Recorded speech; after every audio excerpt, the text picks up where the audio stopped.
Yves Manghardt was born in France and he later graduated from the HSA Business School in Lausanne, Switzerland. As a young student, he wanted to become a doctor to help and serve people. He later decided, however, that medicine wasn't his true calling, but he pursued his passion to touch the lives of people via health and nutrition. He loves to travel, and so he joined Nestle when he got the opportunity, and he held various positions around Asia and Africa, including Japan, Sri Lanka, Hong Kong, and Vietnam. He has worked for Nestle for over 30 years in 10 different countries. And now he's living in Dubai with his wife and 3 sons. He's been appointed as chairman and CEO of Nestle Middle East, where he aspires to make a difference for the region through health education, sustainability, and creating employment opportunities for millions of young people. Why did you do a display of such quality in a quiet place like this where the footfall is so low? Here, for instance, we've talked about the Maggi journey regarding ingredients. It's a way to illustrate concretely how we manufacture our products and the care we have around manufacturing our products. It's also, for instance, for us as part of creating shared value, health and safety, youth and diversity and inclusions are very important notions. You know the level of unemployment in the region. In fact, our youth Alliance for Youth, which we started in Europe, was really because it was perceived that in some countries like Spain, for instance, 40% of the youth is unemployed. And we took this also into the Middle East because we have similar situations where we have high level of unemployment within youth.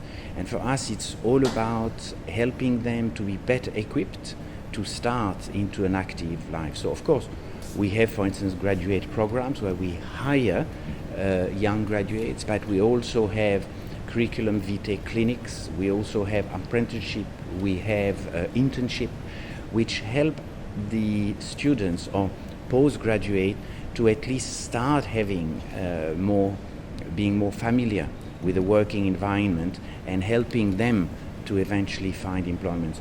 We started in Saudi Arabia with what we call our Center of Excellence, because we realized that the type of education that young Saudis were receiving didn't really prepare them to the environment, the more formal working environment. Yep. So we have, for instance, one program on sales. We have one dedicated for ladies on nutrition, because we also need eventually medical delegates. And we have a general one, which is more to be familiar with the working environment, etiquettes within working environments, so that the day they apply for a job, they will be better equipped. Part of the work that we do, as part of my social work that we do, is that I always say this, it's end of education, but long live learning. And learning how to learn, learning how the mind works, learning how thinking works. And those are the kind of things that the modern child now, the young person, needs. And that's why I find these kinds of vocational programs very interesting. Do you do anything like that to really empower a whole generation of young people? Not just get jobs, but to actually empower them? Yes. You know, somehow the way we work at Nestle very much embody what you mentioned, because continuous learning for us is very similar to continuous improvement. Right.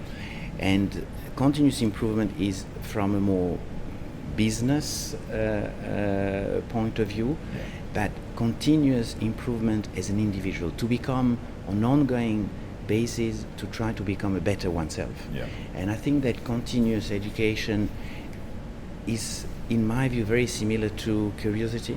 Yes. Leadership, one of the elements of a leader, which in my view is important, is to be curious, to discover, not to be afraid of the future, but on the opposite, to help discovering it. I always talk about IBM Watson, because I work very closely with them, which as a cognitive computer, what it's doing is, it's 25 years ago, the internet commoditized and democratized content and knowledge. It's available to all of us.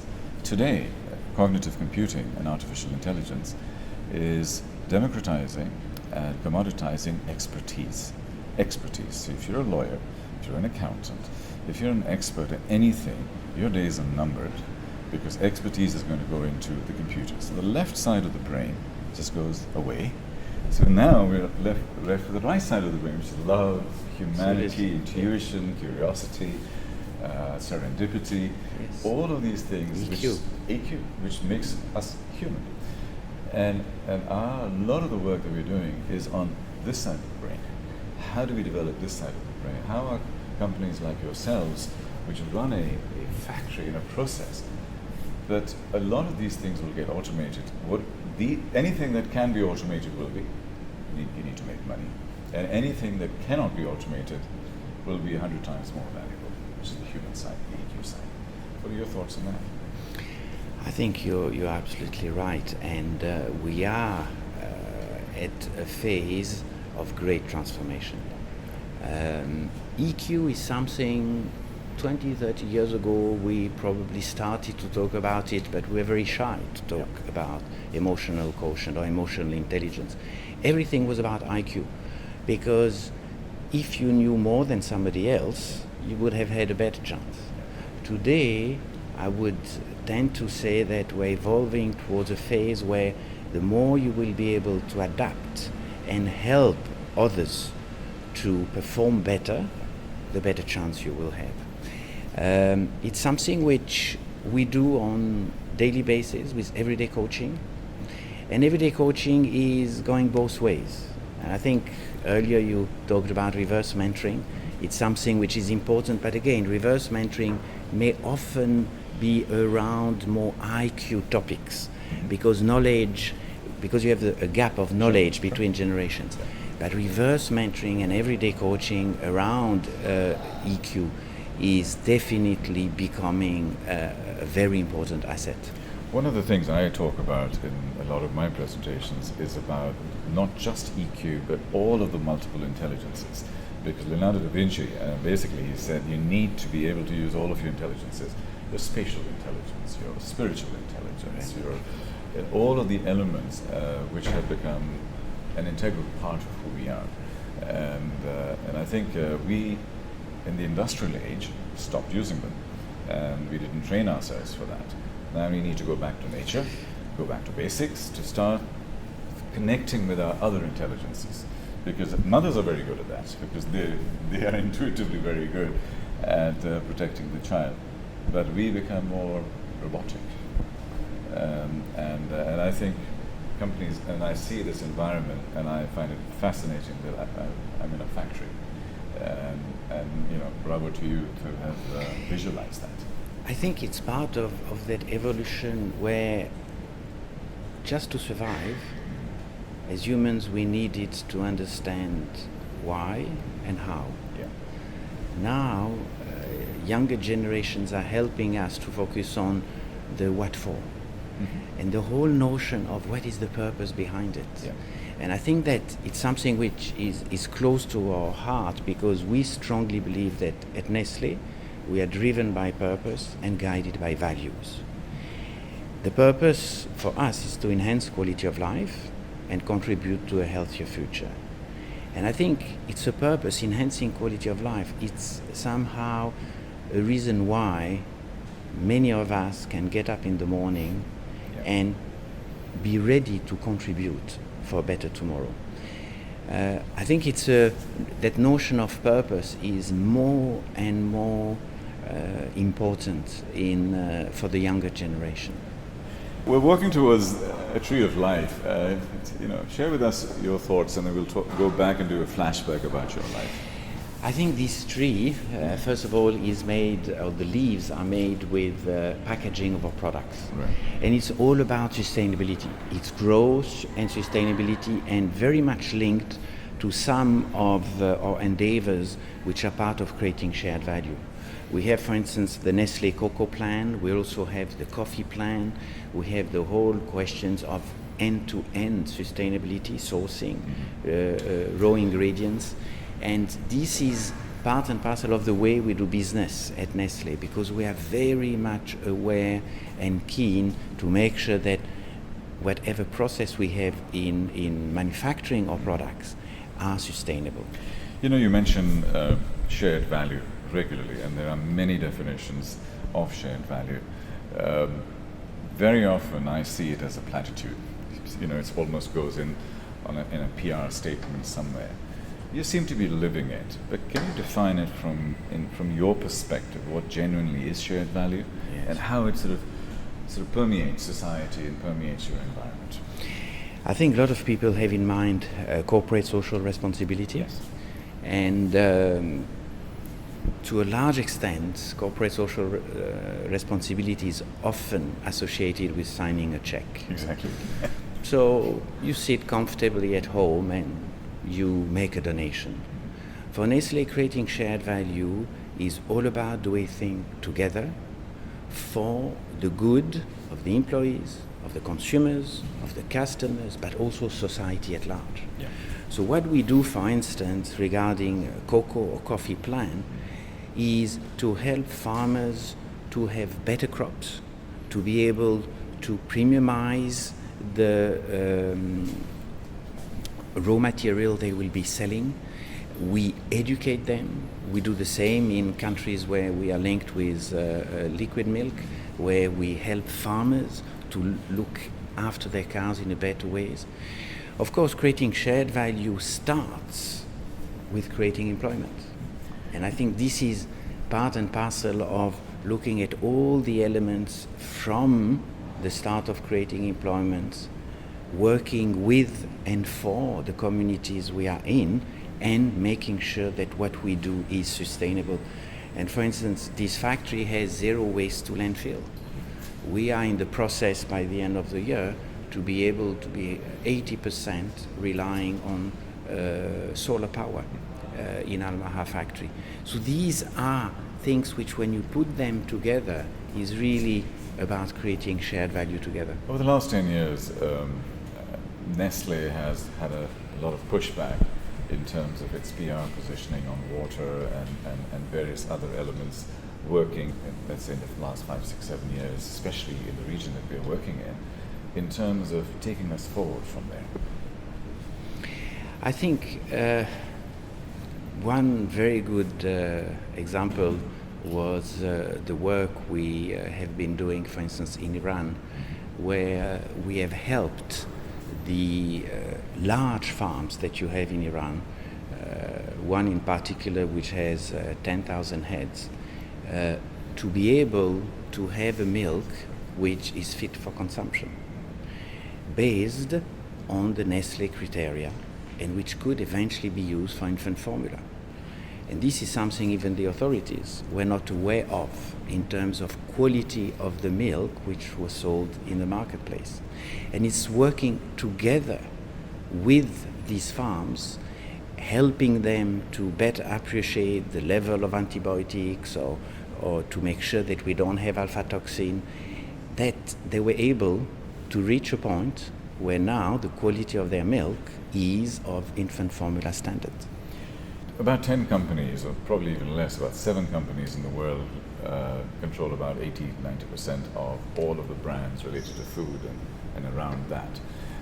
Nestle being one of the core leaders. What are we doing to literally look to the future of health as opposed to selling today? First, let me put the size of Nestle into perspective. We represent less than 1 per 1,000 of the total food consumption in the world. We are very, very minute. Okay. We have a certain share in some categories of branded products. There is no doubt about it. But within the overall context of what is being consumed every day, it's very, very, very small. Okay. The health, nutrition, health and wellness has been at the root of Nestle when Henri Nestle invented his first product, Cerelac, which is an infant cereal. What we do today is covering different fronts. First of all, we work on portion guidance. Secondly, we reformulate our products, reducing sugar, reducing salt. we have activities like for Maggi, even around Ramadan, where we promote 1 spoon less of salt. We have a program which is very close to our heart. It's Nestle Agial Salima, which means Nestle Healthy Kids. We developed it with the American University of Beirut in 2012, and we started in Beirut running it in schools. It's a program which helps teachers to teach to children all about nutrition, health and wellness in terms of drinking more water, eating more vegetables, eating more fruits, making sure that they have proper portion of food, and exercising more. And this has now been proven to have evidence-based results that the children going through this training are eating more fruits and more vegetables. The Ministry of Education in Beirut has made it part of the curriculum for the children 9 to 12. We have taken that program and we are working now in Dubai, also in some schools. We are looking at Jordan to launch it, and we want to gradually roll it through the region. Because for us, we strongly believe that, first of all, the age 8 to 12 is the beginning of the age where a child can make his own decision and can say, no, I will eat a bit more of these, a bit less of that. And we strongly believe that education is at the root of a healthier future. Yves, let's, in the classic Hollywood style, do a little flashback into the early stage of your life.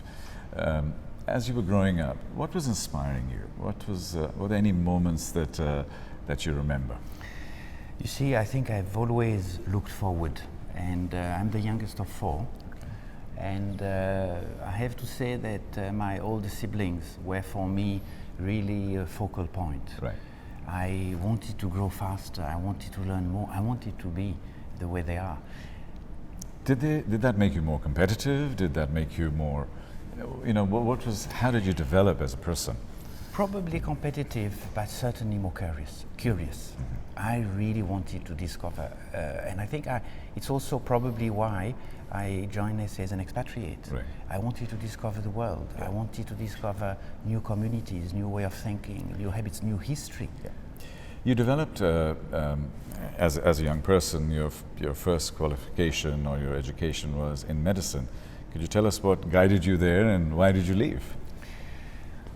I remember since I was 10 or 12 years old, I really wanted to be a doctor. Mm-hmm. And I thought it was to touch people. Mm-hmm. And eventually during the studies, after 2.5 years, I realized that this was maybe not my destiny. Mm-hmm. And that within the context of business, I could also touch people. Yeah. And I think joining Nestle was also linked to this, because our purpose at Nestle is to enhance quality of life. Mm-hmm. And I think the medical roots are also about enhancing people's quality of life. Yeah. So somehow I always tell young people that doesn't matter what you do, think about the reason why you do it and think about the purpose behind it. For me, a job is only a tool. It's a way to achieve something. Yeah. It's not a destination in itself. How did you get your first job? Were you a super smart student? Did you do a massive CV? I mean, how did you actually approach it? Not really. We were at the University HEC in Lausanne in Switzerland. That's right. I know it well. And we organized together with ISEC. I was president of the Students' Committee, and with my friend who was president of ISEC, we organized days where companies would come to the campus, mm-hmm. and students were free just to attend some sessions with them. So I attended meetings with fiduciaire, with the bank, and also with Nestle. And interestingly enough, in fact, I'm still in contact with the person I met, the first employee of Nestle that I met 30 more than 33 years ago. Yeah. And it was the beginning of what is today history. So you've never had any hardship. You had a nice home, you got a nice job, became president of the student union. You've never really been tested, have you? I don't know. All depends what you mean being tested. When I was 6, we moved from France. I was born in France to Switzerland. I still remember this because somehow you had to leave certain roots behind and start from scratch again, especially having friends. I think we all go through some difficult times. I remember my first expatriation when I was in Japan, one weekend where I think I sat for 36 hours in the same chair, really asking myself, what was all this for? Yeah. And if I was on the right track, if I should just pack and go back to Switzerland or continue. And I think everyone is going through difficult times, but they are very personal. Indeed. So we were talking about failure and what it means to you, and how do you celebrate it, and how do you explain it? I think you have other words for failure: testing, learning, discovering. And I think that too often, if we are afraid of failing, we'll not even try anything new. And I think it's a pity. We should encourage anyone to try, to test. If you're on the wrong track, don't wait too long. Just change, try again. Nobody has ever discovered anything just for the first time. Edison tried hundreds, if not 1,000 times before he could discover electricity and the bulbs. What about penicillin? Pasteur discovered it. It was haphazardous as a process, and somehow, if he wouldn't have tried it, he would never have had this glimpse of luck. But one would think that a company, a Swiss company, would be very intolerant of failure. Do you celebrate failure, or how do you cope with failure when somebody makes an honest mistake in this company? Probably not enough, and that's why in the Middle East we, for already a number of years, we celebrate proud moments. And now we have embarked on celebrating proud learnings. Right. Because we feel it's very important that people feel comfortable in saying, look, genuinely, with good intent, I've tried something. The result was not as expected. And to help others to feel more comfortable with this notion of testing and trying and discovering. I mean, you have young children.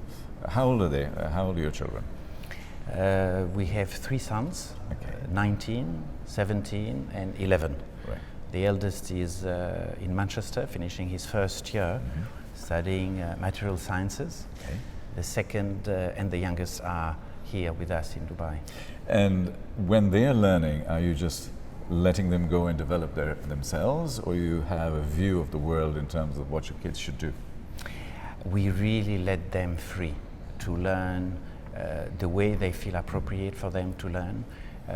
I know that our 2 eldest, for instance, learn so much through digital, Yeah. because today, just pressing a button, Yeah. you can learn mathematics, physics, you Yeah. can discover the world, Yeah. which is something I didn't have. I was carrying books and reading page after page. So I think it's really supporting them, motivating them to learn in different ways, while also at times we engage on the limits, Right. because everything has pros and cons. Yeah.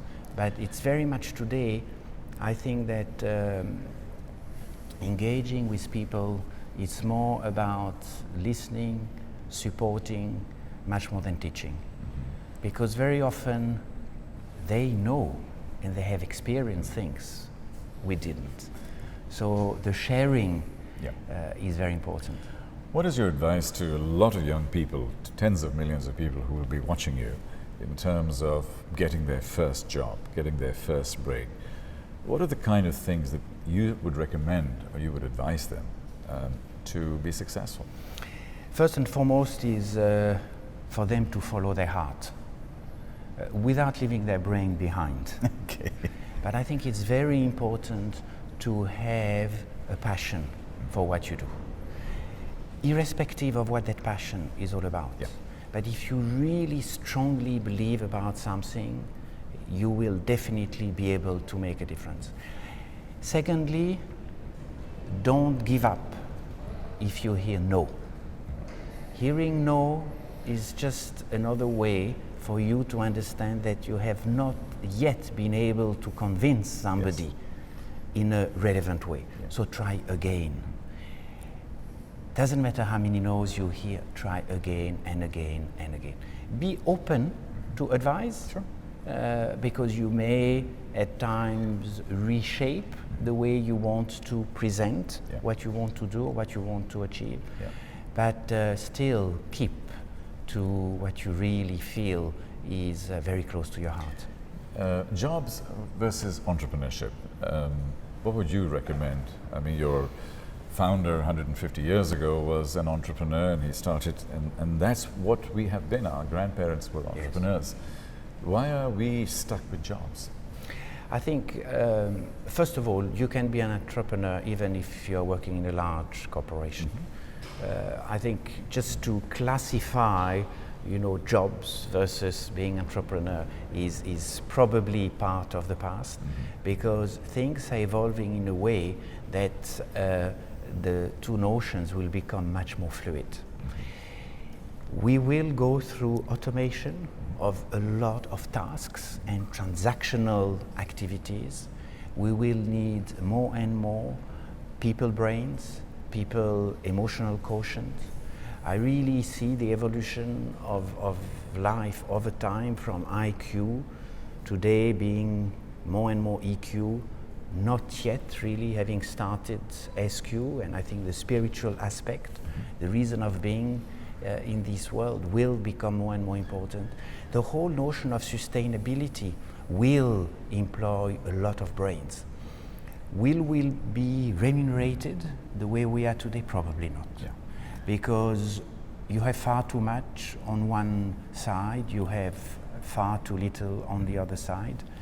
Will we move to a situations where people will be guaranteed a minimum income?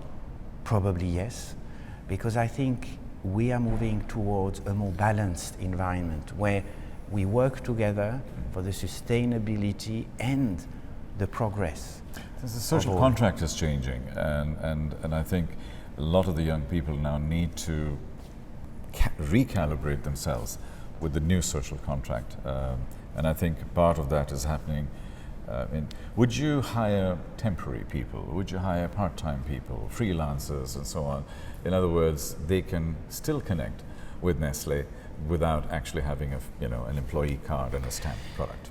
You see, we are learning, and we have changed a number of aspects of working. Part-time is an option. The 100% full-time employment is not always the answer. That's why we very much welcome people who only want to work 50% of the time, sometimes 80%, depending also at the phase they are in their life. Yes. So I think this is something which we have to adapt in order to remain relevant. How do you feel people moving jobs and changing things as they move forward in the current business environment? Yes, some people redefine loyalty saying, in Japan when I started 33 years ago, it was employment for life. Yes. Today, if somebody stays 5 years, the individual is already loyal. Yeah. I think you have many ways to look at it. Flexibility is important. Yeah. I think myself, I've been with the same company for 33 years, but in 10 different countries. Right. So probably my loyalty for every assignment was only 3 years, if you look at it that way. Indeed, yeah. And I think it's important, again, you follow your heart. You can contribute for a few years. You can even contribute on a specific project, on a specific mission, and you move on. Yeah. And I think this fluidity is also of high interest for the younger generation. Okay.